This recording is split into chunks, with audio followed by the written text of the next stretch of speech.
Je suis ravie de vous retrouver une fois de plus avec la même détermination pour vous présenter votre émission. Une émission dédiée à l'enseignement à distance, initiée par le ministère de l'Éducation nationale et de la promotion civique en collaboration avec le ministère de la Communication et celui des postes de nouvelles technologies de l'information et de la communication. Cette initiative a pour objectif d'aider tous les jeunes apprenants tchadiens afin d'être en lien avec leurs cours. Cette émission est diffusée à travers la radio, la télévision et sur Internet.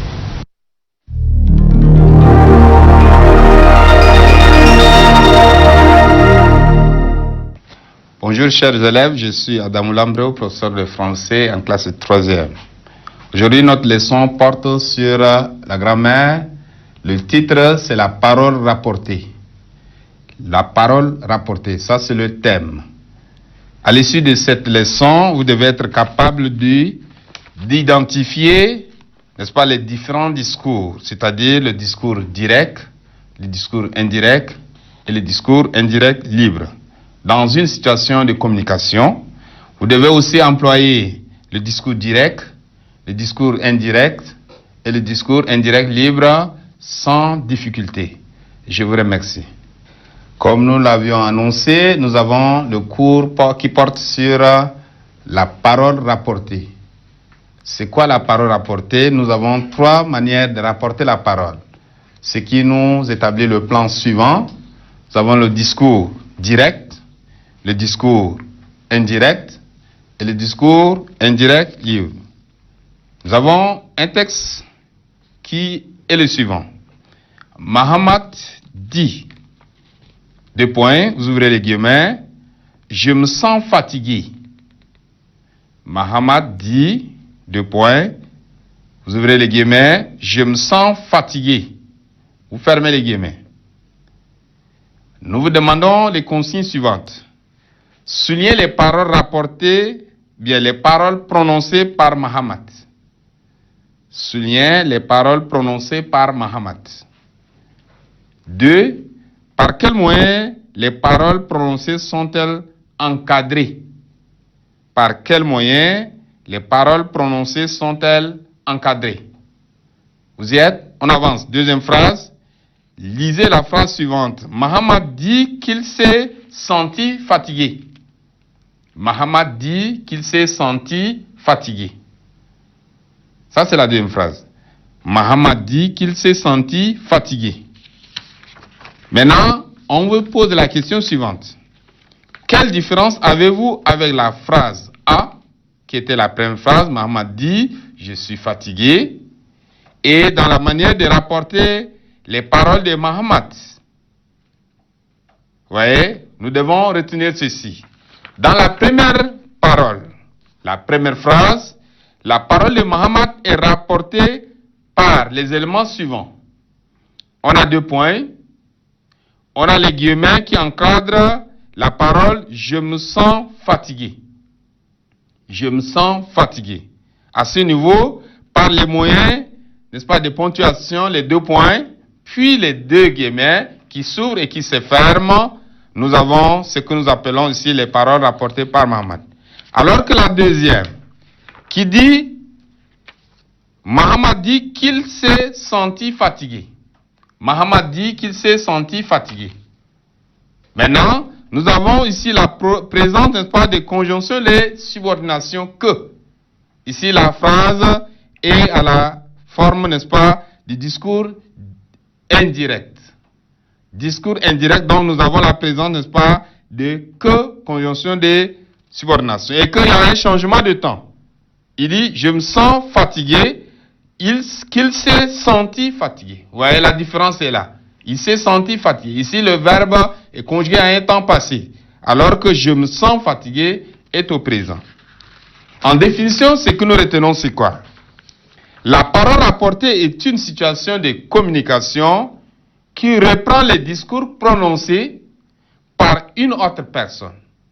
Je reprends. La parole rapportée est une situation de communication qui reprend les discours prononcés par une autre personne. Cela peut se faire de trois manières possibles. N'est-ce pas? Les discours rapportés peuvent se faire de 3 manières possibles. Nous avons la première manière, c'est le discours direct. C'est-à-dire, vous prenez la parole, vous citez, n'est-ce pas, la personne dans ce qu'elle a dit exactement. Les mots sont les mêmes. C'est ce que nous avons dit. Mahamat dit, je me sens fatigué. Je me sens fatigué. Or, le discours indirect, c'est que vous allez ressentir ce qu'on appelle la présence de conjonction de subordination. Conjonction de subordination. Ici, le discours est, Mahamat dit qu'il s'est senti fatigué à ce niveau. Et donc, le discours indirect, libre aussi. Maintenant, nous allons voir c'est quoi le discours direct. Le discours direct, c'est que les paroles sont rapportées telles qu'elles ont été prononcées par le personnage. Les paroles rapportées, ou bien le discours direct, c'est que c'est les paroles qui sont rapportées telles qu'elles ont été prononcées par le personnage. N'est-ce pas? Mais ce discours est caractérisé par, vous retenez ceci. Premièrement, il y a un verbe introducteur de parole. Ces verbes introducteurs sont les suivants. Le verbe dire, le verbe affirmer, le verbe reprendre ou le verbe souligner, qui indique le ton des paroles prononcées ici. On va dire, il souligne, je suis partant. Il souligne, 2 points, je suis partant. Vous voyez, à ce niveau, nous avons aussi les mots introducteurs des paroles soulignent. On a aussi les 2 points après le verbe introducteur. Lorsque vous avez, après le verbe introducteur, vous allez avoir 2 points. Et nous avons aussi des guillemets qui encadrent les paroles rapportées. Il y a aussi les guillemets qui encadrent les paroles rapportées. À ce niveau, nous avons aussi les caractéristiques des discours directs. On a aussi des tirets qui marquent, dans certaines circonstances, les tirets qui marquent le changement d'interlocuteur dans le dialogue. Nous avons les tirets qui vont revenir à la ligne à chaque fois qu'une autre personne prend la parole. Nous aurons aussi ce qu'on appelle le tiret qui est là. Nous avons aussi le présent d'actualité, le passé composé et le futur qui interviennent aussi dans ce que nous appelons les discours directs. Des marques d'oralité. Nous avons aussi l'interjection, l'exclamation, le silence, l'hésitation, le niveau de langue. Exemple, l'homme s'approcha et demanda. 2 points, vous ouvrez les guillemets, tu t'en vas? Vous voyez, l'homme s'approcha et demanda. 2 points, ouvrez les guillemets, tu t'en vas? Vous fermez les guillemets. N'est-ce pas? Ça, c'est le discours direct. Attention, le verbe des paroles peut être placé avant, après ou dans les paroles rapportées. Lorsque le verbe est au milieu des paroles rapportées, on dit qu'il est en incise. Vous savez, lorsque le verbe est au milieu des paroles rapportées, on dit qu'il est en incise. Exemple, il dit, 2 points, vous ouvrez les guillemets, je sors. Ça, c'est la première phrase. Il dit, vous ouvrez les guillemets, je sors. Vous fermez les guillemets. Il dit, non, je sors. Vous ouvrez les guillemets, je sors. Il fermait, dit-il. Je sors. Vous fermez les guillemets, dit-il. On continue. Vous ouvrez les guillemets, je sors, virgule, dit-il, virgule, et je rentrerai tard. Vous fermez les guillemets. À ce niveau, la dernière phrase est en incise. C'est quoi le discours indirect?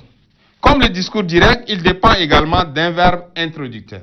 Nous rappelons ces verbes, le verbe dire, le verbe répondre, le verbe demander. Les paroles rapportées indirectement prennent la forme d'une proposition subordonnée, conjonctive par que. Nous l'avions déjà dit, la conjonction de subordination. Donc, d'une proposition subordonnée conjonctive par la présence de que. Nous avons aussi d'une interrogative indirecte.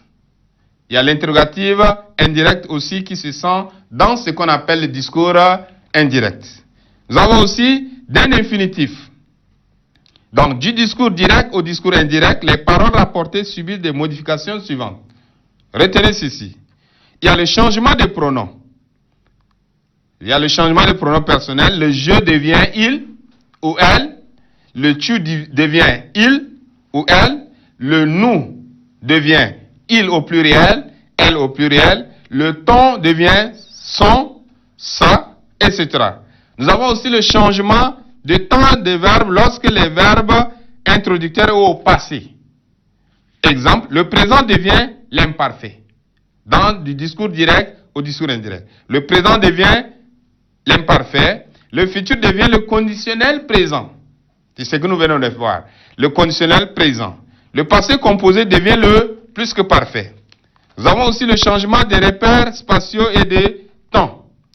Ici devient à cet endroit. Hier devient la veille. Demain devient le lendemain. Maintenant devient à ce moment-là.